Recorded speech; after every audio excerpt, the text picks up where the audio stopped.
Hoje é quinta-feira e os discípulos começam a perguntar a Jesus aonde eles celebrariam a Páscoa. E Jesus ordena para eles ir até a cidade, encontrar um homem carregando um cântaro cheio de água e segui-lo. E perguntar ao dono daquela casa onde o mestre celebraria a Páscoa com seus discípulos. Jesus estava se preparando para celebrar um dia antes, pois sabia que não poderia estar com seus discípulos no dia seguinte. Jesus estava prestes a dar um novo significado à Páscoa, ou, na verdade, o real significado da libertação de Israel.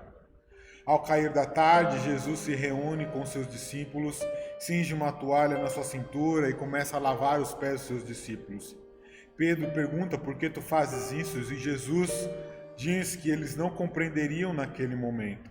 Então Pedro pede para que ele seja lavado por completo. Mas Jesus diz, aquele que está limpo não necessita ser lavado por completo. E Jesus está apontando para aquele que realmente precisa ser purificado. Jesus está dizendo sobre o traidor. Todos começam a se indagar quem seria o traidor, quem seria aquele que iria trair Jesus. E Jesus responde, é aquele que come da mesma mesa comigo, é aquele a quem eu der um bocado de pão molhado. Jesus entrega para Judas, o Iscariote, e diz para ele, faz o depressa que tem que fazer. E então os discípulos não entenderam muito bem o que Jesus tinha dito, porque Judas era o responsável pela sacola, e acharam que Judas tinha que preparar alguma coisa para a Páscoa ou entregar alguma coisa aos pobres. Então Judas se levanta e sai. Já era noite, Jesus continua falando com seus discípulos e dizendo que em breve ele não estaria mais junto com ele. E para onde ele iria, eles não poderiam ir naquele momento. Os discípulos começam a ficar atemorizados de Jesus para acalmar e diz, não turbe o vosso coração. Credes em Deus e também em mim, na casa de meu pai há muitas moradas. Eu não vou ter dito, para onde eu vou preparar o lugar. E aí então eles perguntam, principalmente Tomé, e diz que lugar é esse? E qual é o caminho se nós não sabemos? E Jesus diz, eu sou o caminho, a verdade e a vida, ninguém vem ao Pai senão por mim. Jesus continua orientando para que ele iria enviar o outro Consolador, para que eles não ficassem atemorizados. E ele disse, tende bom ânimo, no mundo tereis aflições. Então Jesus começa a sua oração sacerdotal tão conhecida, clamando ao Pai por aqueles a quem o Pai o deu. Então pede para que não tire do mundo, mas sim para que o livres de todo o mal.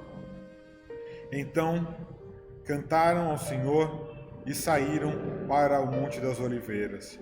Chegando ao pé do Monte das Oliveiras, o chamado Jardim do Getsemane, eles estão ali com poucos dos seus discípulos e Jesus diz para aqueles discípulos vigiar e orar, mas aqueles discípulos não vigiam.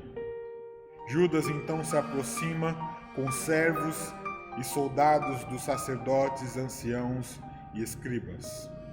Judas chega a Jesus e dá o sinal, o beijo. Jesus é levado como um bandido. Jesus chega ao Sinédrio e começa a ser interrogado. Mas, ao mesmo tempo, Pedro está lá embaixo, se esquentando ao lado dos servos e dos soldados. E alguns perguntam para Pedro, tu não és aquele que anda com Cristo? Não é daquele que anda com o Galileu? Pedro nega. O galo canta. E a profecia se cumpre. Um dia cumprido, um dia que demora para terminar, um dia em que o início do maior dos sofrimentos que alguém poderia passar, em troca da maior bênção que alguém poderia receber, a aliança eterna com Deus. Cristo, Ele é o sinal da aliança que nós temos com Deus. Só nele nós temos vida. Só nele nós temos comunhão. Só nele somos perdoados. Só nele nós temos vida.